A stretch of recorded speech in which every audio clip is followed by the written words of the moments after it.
ব্রাহ্মণবাড়িয়ার কসবায় স্বামীর বিরুদ্ধে স্ত্রী ও শালিকাকে খুন করা হয়েছে বলে অভিযোগ উঠেছে। সোমবার সকালে উপজেলার গোপীনাথপুর ইউনিয়নের ধজনগড় গ্রামের বাবার বাড়ি থেকে তাদের মরদেহ উদ্ধার করে পুলিশ। নিহতরা হলেন ওই গ্রামের মৃত রওশন আলীর মেয়ে জুথি আক্তার ও তার ছোট বোন স্মৃতি। ঘটনার পর থেকে পলাতক রয়েছে স্বামী সামিউল ইসলাম। পুলিশ ও পরিবারের সদস্যরা জানায় ১.৫ বছর আগে কুমিল্লা জেলার ব্রাহ্মণপাড়ায় জামতলী গ্রামের ফারুক মিয়ার ছেলে সামিউল ইসলামের সাথে বিয়ে হয় জুথি আক্তারের। জুথি ১ মাস আগে বাবার বাড়িতে বেড়াতে আসেন। এর মাঝে সামিউল ইসলাম জুথিকে ফিরে যেতে বলে, কিন্তু জুথি রাজি না হওয়ায় তাদের মধ্যে মনোমালিন্যর সৃষ্টি হয়।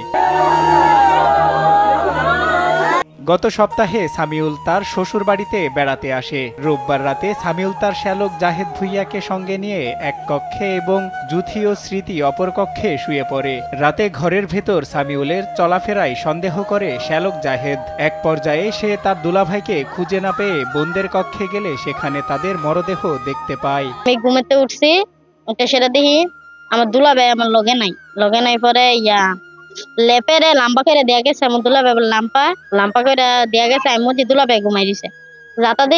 যাতাটা দিই দুলাভাই নাই। এরপরে হেরুমের একটা হুলা, মানে একটা দরজাটা হুলা পরে দরজাটা যায় বিছেরা 2টা ডাক দিছি পরে আইসে না। এরপরে আমরা বাথরুম চাই দিন নাই। এরপরে আফারে ডাক দিছি পরে আফার জব দেয় না। আমার দুংটা বোনটা ডাক দিছি। এরপরে নাহেদা এমনি নিঃশ্বাস পাইছি দেই নিঃশ্বাস নেমা। এরপরে আমার ছোট বোনের হাতে টান দিছি দিয়ে হাত শুধু না। এরপর লাইটটা জ্বলায়া দেহারে নাহেদা মুহেদা পানি ছুটতেছে আর রক্ত ছুটতেছে। খবর পেয়ে নিহতদের মরদেহ উদ্ধার করেছে পুলিশ। কসবা থানার ভারপ্রাপ্ত কর্মকর্তা আব্দুল কাদের জানান, প্রাথমিকভাবে ধারণা করা হচ্ছে তাদের শ্বাসরোধ করে হত্যা করা হয়েছে। মরদেহগুলো ময়নাতদন্তের জন্য জেলা সদর হাসপাতাল মর্গে পাঠানো হয়েছে। ঘটনাটির তদন্ত সহ ঘাতক স্বামীকে আটকের চেষ্টা চলছে। আপনারা দেখতে পাচ্ছেন এখানে 2টা বোনকে একসাথে হত্যা করা হয়েছে। এই যে বড় বোনের হাজব্যান্ড সে পলাতক আছে, তাকে আমরা দিতে করার জন্য অলরেডি আমাদের টিম নেমে গেছে। এবং অজ্ঞাতকে কী কারণ হত্যা করছে আসলে এটা এখনও কেউ বলতে পারতেছে না। গত রাত্রে 11টা থেকে আজকে ভোর 5টার মধ্যে যে কোনো সময় 2 বোনকে হত্যা করে সে পলাতক হয়ে যায়। আর লাশের ময়না তদন্তের জন্য আমরা সুরতাল রেডি করেছি অলরেডি, এবং ময়নাতদন্তের জন্য ব্রাহ্মণবাড়ি সদর হাসপাতাল মর্গে প্রেরণ করা হচ্ছে।